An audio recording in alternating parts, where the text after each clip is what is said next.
Ok, nous sommes fin chapitre 8 du Misat Yesharim. Ce chapitre, il est court. Le titre du chapitre, c'est Beder Kenyat Azrizout, comment acquérir la Zrizout. Donc la rapidité, le zèle, c'est donc la deuxième qualité dont parle Rav dans son livre. Et alors il a expliqué qu'on doit avoir une reconnaissance envers Hachem pour tout le bien, si on voit tout le bien qu'il nous fait depuis toujours. C'est qu'il y a forcément une envie de le servir avec rapidité, avec zèle. Vincharo, dernier paragraphe du chapitre, Vincharoe, et tu vois, Shekalalti po bidvarai, shoshet hamadrigot asher chilaktim bazahirut. Tu vois que j'ai inclus ici les 3 degrés que j'ai partagés dans la zehirut. Dans la zehirut, donc la prudence, le Rav va donner 3 bonnes raisons pour avoir la zehirut, la prudence, pour ne pas faire de péché. Celle qui concerne, il va le dire, Tikvar inyanam echad, car déjà leur sujet il est un. Comme on a expliqué l'autre jour, que la prudence c'est dans le lotaase, ne pas faire de péché, et la zrizout, le zèle, la rapidité, c'est dans le assez, dans le faire. Mais les motivations de ces 2 qualités sont les mêmes.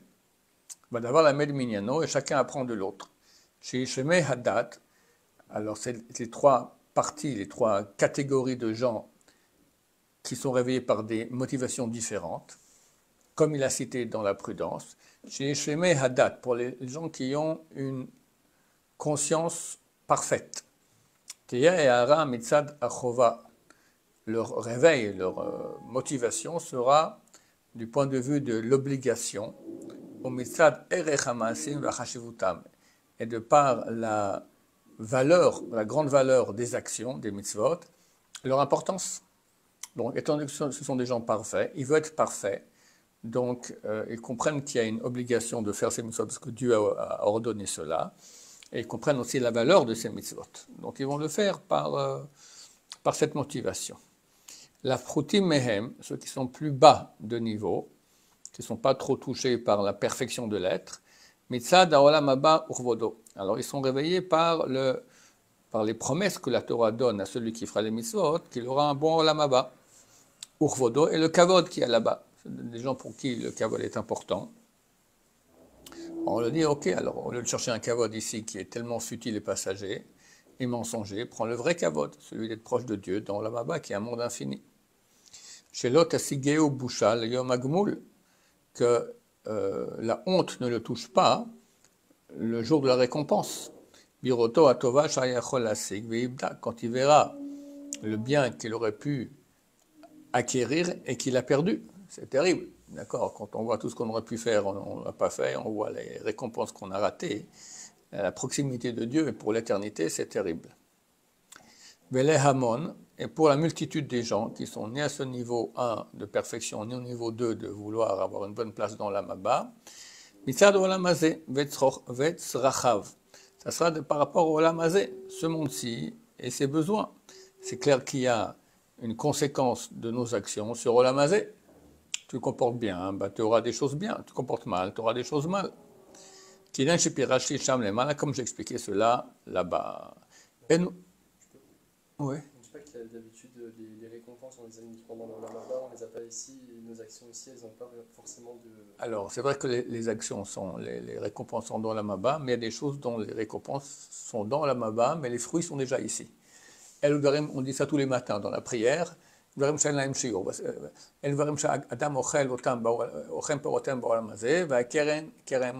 aussi les choses que l'homme mange les fruits dans ce monde-ci, mais le capital, il est dans le monde à venir.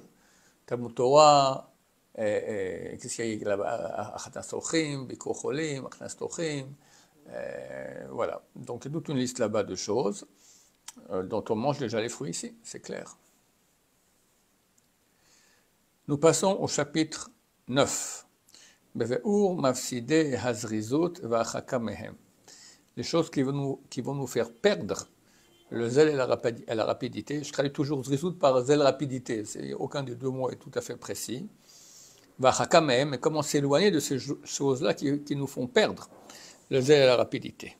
Hine, mafside hazrizut, les choses qui nous font perdre l'azrizut, hem magdilei atsa. Ce sont les choses qui agrandissent la paresse. Vagdol shebekulam, le plus important parmi eux. Ubakashat amnucha hagufanit, c'est la demande de repos corporel, farniente en bon français. Vesinat torach, la haine de la peine qu'il faut, les efforts qu'il faut faire. Avat ha'idunim, et l'amour des plaisirs. Betashum kol tnaehem, dans la réalisation totale de toutes les conditions. C'est ce qu'on appelle le hamac, entre deux cocotiers, au bord de la mer, et une jeune femme te met des raisins dans la bouche, d'accord, voilà, tu as tous les plaisirs du monde, comme ça, sans rien faire. Ça, c'est le plus grand ennemi de la zrizout. C'est pour ça que c'est d'ailleurs l'image du paradis pour les goïms. Tu demandes à un goïm moyen, c'est quoi le paradis? Il voit ça, d'accord. Rien faire, jouir, profiter, voilà. Kine, car voici, Adam Kazé, un homme pareil, c'est clair que pour lui, le service de Dieu sera lourd. Devant son Créateur, d'une grande lourdeur. Car celui qui voudra manger son repas dans toute la stabilité et le calme, et dormir sans souci, sans être embêté. Il refusera de marcher si ce n'est que lentement. Et autre chose du même type. Donc voilà, en bon suisse, on a une citation suisse, il n'y a pas le feu au lac. D'accord, voilà, du genre, rien ne presse, pépère, voilà. Hine, voici, Yikshe alav leashkim levate knesiot baboker. Ce sera dur pour lui de se lever le matin pour aller à la synagogue. Ou raccourcir son repas parce qu'il doit aller prier mincha, ben arbaim, vers midi. Ou latzet ledvar mitzvah, imnoya et barour, ou sortir faire une mitzvah, c'est pas déjà le dernier moment où on doit y aller. On ne va pas s'y prendre à l'avance. Koshaken le maher atzmo ledvar mitzvah, plus forte raison, partir plus tôt pour faire une mitzvah, ou et Talmud Torah, ou pour étudier la Torah. Et celui qui s'habitue à ces coutumes-là, donc tout pépère, il n'est plus maître de lui-même, de faire le contraire de cela lorsqu'il voudra. Moi j'ai connu des gens paresseux, ils rataient leurs avions, d'accord, tu veux trop tard, mais il ne veut pas rater l'avion, mais il a une nature qui est tellement paresseuse que ça lui arrive de rater l'avion pour ça. Car déjà sa volonté est emprisonnée dans la prison de l'habitude, qui est devenu pour lui une deuxième nature. Cependant, l'homme doit savoir qu'il n'est pas ici dans ce monde pour se reposer. Mais pour peiner et faire des efforts. C'est tellement pas entendu bien par la société occidentale, et nous qu'on a été éduqués dans ces sociétés aussi, ça nous, hein, qui veut ça? On veut tous la pépérité, d'accord? Eh ben non, on te dit, t'es pas né pour ça, t'es né pour peiner et faire des efforts.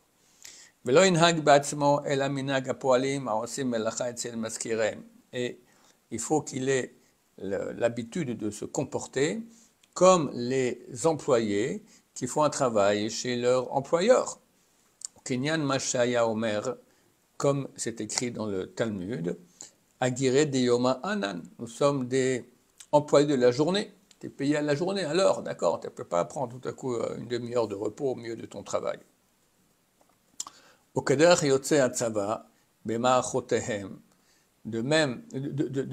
la même façon qu'agissent les soldats dans leur combat, Achar Trilatam Bechipazon, dont le repas se fait rapidement, Shnatam Arai, leur sommeil il est provisoire, ils dorment n'importe où peu de temps. Vamdim Tamid Mouchanim et Krav sont toujours prêts au combat. Valzen Emar, ce propos il est dit, qu'Adam, la Mal Yula, c'est écrit dans Job, l'homme est né pour l'effort. Et lorsqu'il va s'habituer à cette voie, le service de Dieu sera beaucoup plus facile pour lui, de façon certaine. Car il ne manquera pas, dans sa nature déjà, il aura corrigé sa nature, et il ne manquera pas l'invitation et la préparation au service de Dieu. Pour lui, c'est facile, il est habitué à faire des efforts. Et à propos de cette voie, on dit, nos sages de mémoire bénie, ainsi la voie de la Torah. Pas de bamelach tochal, tu mangeras du pain avec du sel. Umayim bamsora tishte, tu boiras de l'eau en petite quantité. Voilà, restishan, tu dors par terre. Et la suite, c'est, si tu fais ainsi, tov ashrecha vetov lach, bienheureux tu es, et c'est bon. Alors, c'est pas bon forcément pour le corps, mais c'est bon pour l'âme. J'ai lu dernièrement le Rav Shach. Il était orphelin de père. Sa mère l'envoie à la yeshiva. Et il n'y avait rien là-bas. Et après, je crois, la Première Guerre mondiale a éclaté. Il est rentré à la maison à pied. Il a fait beaucoup de gens. Sa mère lui dit, mais tu viens ici, repars. Qu'est-ce que tu viens faire? Il y a la guerre maintenant. Va à la yeshiva. Il est arrivé là-bas, il n'y avait rien. Il était tout seul. Il n'y avait rien. Il y avait une chemise. Il n'avait pas à manger. Alors des femmes venaient lui donner un peu à manger. Il dormait par terre. Il avait sa chemise pour Shabbat. Il n'avait rien. Vraiment, il avait froid la nuit. Mais il dit, mais c'est les plus beaux jours de sa vie. Il n'avait rien. Il s'occupait qu'étudier la Torah, grandir en Torah, se sanctifier. C'est le programme que propose la Torah idéalement. Chez Hukla la Chaka, qui est de façon générale l'éloignement betachlit absolu, minam nochot vaïdonim, des repos et des plaisirs de ce monde. Voilà, il faut se mettre ça dans le crâne. C'est contraire à ce qu'on a reçu comme éducation, mais c'est ça la voie de la vérité. Baruch Adonai, Leolam, Amen ve Amen.